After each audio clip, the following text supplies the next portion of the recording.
මේ බොරැල්ල සියලු සාන්තුවරියන්ගේ දේවස්ථානයේ මීට අවුරුදු 4කට කලින් බොහොම සැලසුම් සහගතව බෝම්බයක් අටවලා අද දවස වෙන විට අවුරුදු 4ක් සපිරෙනවා. ඉතින් ඒ බෝම්බය අපි හොයාගත්තා.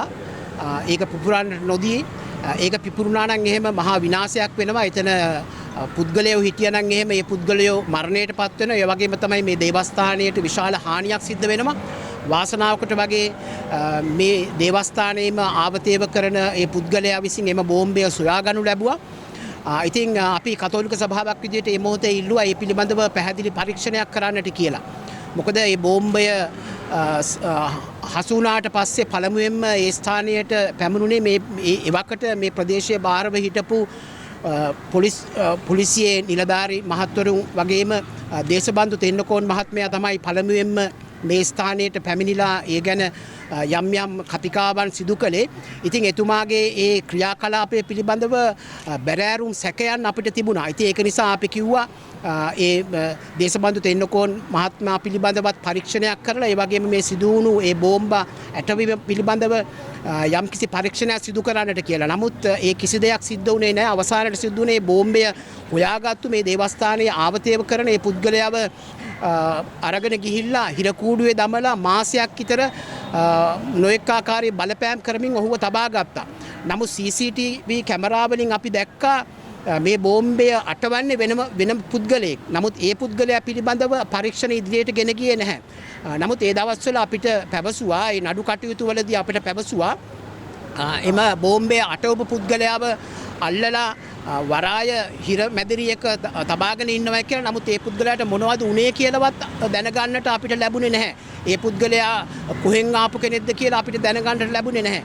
අපි මේ මොහොතේ කිව්වේ විශේෂයෙන්ම මේ ඒ පුද්ගලයා බෝම්බය තබනවා වගේම කලින් දවසෙත් ඒ පුද්ගලයා ඇවිල්ලා මේ දේවස්ථානයේ විපරම් කරපු ආකාරය CCTV කැමරාවල බොහොම ලස්සනට දැర్శණය වුණා. ඉතින් ඒ පුද්ගලයාව ඇයි අල්ලගත්තේ නැත්තේ? ඒ පුද්ගලයාව අල්ලගෙන ඒකේ සුලමුල මේ බෝම්බය අටවන්නට කාටද උවමනාව තිබුණේ කියලා ඇයි හොයාගත්තේ නැත්තේ කියලා අපි එවකට රජයෙන් ඇහැව්වා. නමුත් ඒ කිසි දෙයක් සිද්ධ වුණේ නැහැ.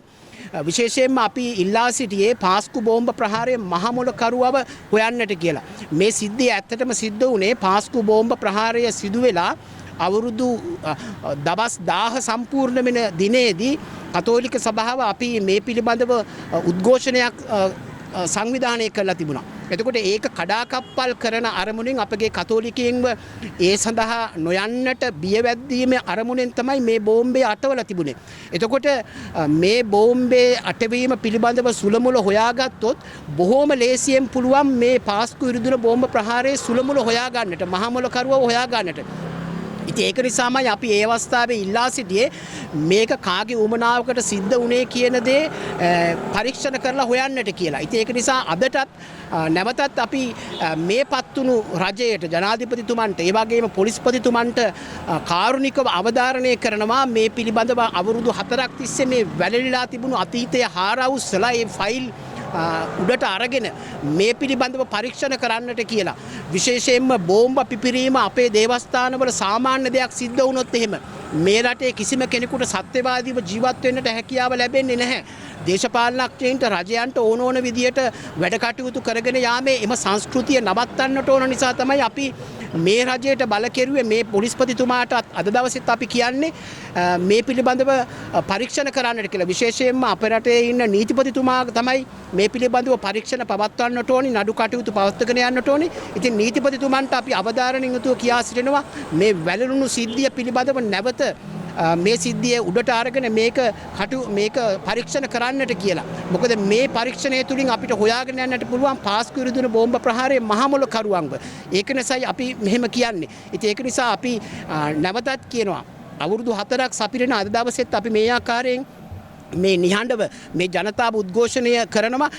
ඒ වගේම තමයි මේ සිද්ධිය සම්බන්ධව පැහැදිලි පරීක්ෂණයක් කරලා ඒ පිළිබඳව අපිට නිවැරදි තොරතුරක් දෙන තාක්කල් අවුරුදු 4ක් නෙමෙයි අවුරුදු 40ක් වුණත් අපි මේ සිද්ධිය නැවත ආවර්ජනය කරමින් මේ පසුපස්සේ හඹා යනවායි කියන දේ අපි මේ අවස්ථාවේදී ප්‍රකාශ කරනවා.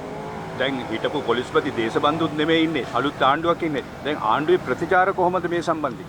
දැන් මේ ආණ්ඩුව පත් වුණාට පස්සේ මේ රජයට අපි අවධාරණය කළා පොලිස්පතිතුමන්ට ඒ වගේම කොළඹ අපරාධ කොට්ටාසය බාර දැනට ඉන්න අධ්‍යක්ෂතුමන්ට අපි කිව්වා මේ පිළිබඳව පරීක්ෂණ කරන්නට කියලා. ඒ අය පැහැදිලි සාක්ෂි පැහැදිලි ප්‍රතිඥාවක් අපිට දුන්නා මේ පිළිබඳව නැවත පරීක්ෂණ කරලා ඒ අයටත් මේ පිළිබඳව යම් යම් සැක සංකා තිබෙන බව ප්‍රකාශ කෙරුවා. ඒ ඔස්සේ එම පරීක්ෂණ සිදු කරලා සත්‍යය අපිට පවසන්නට පවසනවයි කියන දේ ඒ අය පොරොන්දුවක් දුන්නා. දැන් ගිනිකූරු තියාගෙන හිටියයි කියලා තමයි මෙහි සේවකයව අත්අඩංගුවට ගැනෙන්නේ. ඔහුට අසාධාරණයක් වුණා, මාසයක් විතර බන්ධනාගාරගත වුණා.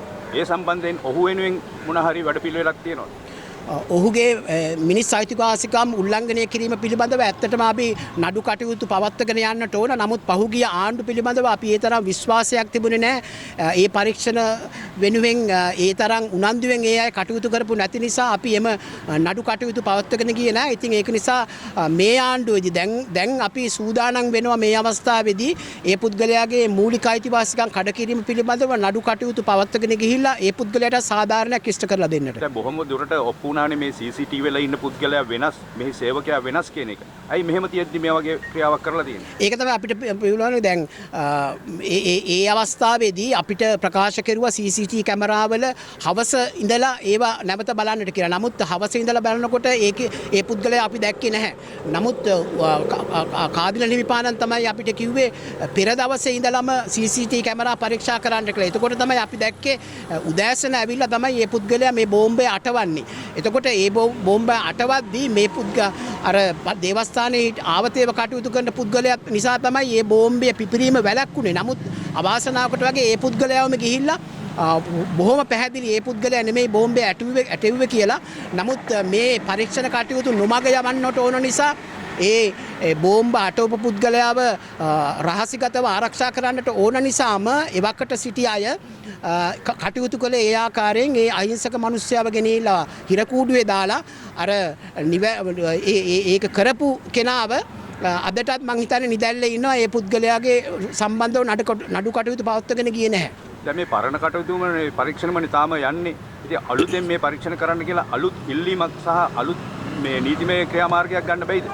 මේ ජනතාව ඒක තමයි අද දවසේ නිහඬව මේ කරන උද්ඝෝෂණය තුලින් මේ රජයට, මේ පොලිස්පතිතුමන්ට, මේ නීතිපතිතුමන්ට බල කරලා කියා සිටින්නේ මේ කටයුතු ඉදිරියට කරගෙන යන්නට කියලා. ඉතින් ඒ කටයුතු ඉදිරියට කරගෙන ගියේ නැත්නම් මේ ජනතාවගේ ප්‍රතිචාරයත් මේ ආණ්ඩුවට විරුද්ධව යම්කිසි දවසක මතුවේවි.